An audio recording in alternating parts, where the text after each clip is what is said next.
ಇವತ್ತು ನಮ್ಮ ಸಿಸಿಬಿ ಪೊಲೀಸರು ಉಡುಪಿ, ಉಲ್ಲಾಲ, ಬಂಟ್ವಾಳ ಮತ್ತು ಬೆಂಗ್ರೆ ಮೂಲದ 4 ಜನ ಯುವಕರನ್ನು 525 ಗ್ರಾಂ MDMA ಸಮೇತ ಅರೆಸ್ಟ್ ಮಾಡಿದ್ದಾರೆ.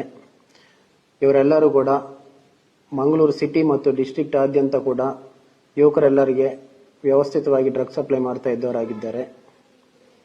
ಎಲ್ಲರೂ ಕೂಡ ಬೆಂಗಳೂರಲ್ಲಿದ್ದಂಥ ಹಳೆಯ ಆರೋಪಿತರ ಜೊತೆ ಸೇರಿಕೊಂಡು ಅಲ್ಲಿಂದ MDMA ಇಲ್ಲಿಗೆ ತಂದು ಎಲ್ಲರಿಗೆ ಸಪ್ಲೈ ಮಾಡ್ತಿದ್ದಂತಹ ಒಂದು ಕೆಲಸದಲ್ಲಿದ್ದಾರೆ. ಇವರೆಲ್ಲರನ್ನು ಕೂಡ ಇವತ್ತು ದಸ್ತಗಿರಿ ಮಾಡಿ ಮುಲ್ಕಿ ಪೊಲೀಸ್ ಸ್ಟೇಷನ್ನಲ್ಲಿ ಇವರ ವಿರುದ್ಧ ಪ್ರಕರಣ ದಾಖಲಾಗ್ತಾ ಇದೆ.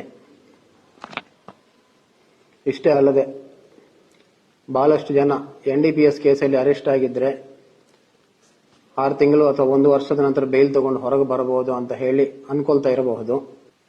ಇವತ್ತು ನಮ್ಮ PDJ ಕೋರ್ಟ್ನಲ್ಲಿ 2022ರಲ್ಲಿ ಆಗಿದ್ದಂತ ಒಂದು ಕೇಸು ನಮ್ಮ CCB ಪೊಲೀಸರು ಮತ್ತು ನಮ್ಮ ಸೆನ್ ಪೊಲೀಸ್ ಸ್ಟೇಷನ್ ಇನ್ಸ್ಪೆಕ್ಟರ್ ಮತ್ತು ನಮ್ಮ PP ಜುಡಿತ್ ಅವರು ಇವರೆಲ್ಲರೂ ಕೂಡ ಪ್ರಯತ್ನ ಪಟ್ಟು ಮಂಗಳೂರು ನಗರಕ್ಕೆ ಡ್ರಗ್ ಸಪ್ಲೈ ಮಾಡ್ತಿದ್ದಂತಹ 5 ಜನ ಇವರೆಲ್ಲರ ವಿರುದ್ಧ ಕೂಡ 2022ರಲ್ಲಿ ಪ್ರಕರಣ ದಾಖಲಾಗಿತ್ತು. ಈ 5 ಜನರಿಗೆ ಕೂಡ ಇವತ್ತು ನಮ್ಮ ಮಂಗಳೂರು PDJ ಕೋರ್ಟಲ್ಲಿ ಕನ್ವಿಕ್ಷನ್ ಆಗಿ ಎಲ್ಲರಿಗೆ ಕೂಡ 12ರಿಂದ 14 ವರ್ಷವರೆಗೆ ಪನಿಷ್ಮೆಂಟ್ ಆಗಿದೆ. ಕನಿಷ್ಠ 12 ವರ್ಷದಿಂದ ಮ್ಯಾಕ್ಸಿಮಮ್ 14 ವರ್ಷವರೆಗೆ ಇವರೆಲ್ಲರಿಗೆ ಪನಿಷ್ಮೆಂಟ್ ಆಗಿದೆ. ಅದಕ್ಕೆ ಯಾರೇ ಇರಲಿ ಡ್ರಗ್ ಪೆಡ್ಲಿಂಗ್ ಅಲ್ಲಿ ಇನ್ವಾಲ್ವ್ ಆಗಿದ್ರೆ ಅವರಿಗೂ ಅಲ್ಲಿಗೆ ಲೈಫ್ ಕ್ಲೋಸ್ ಆಗ್ತದೆ.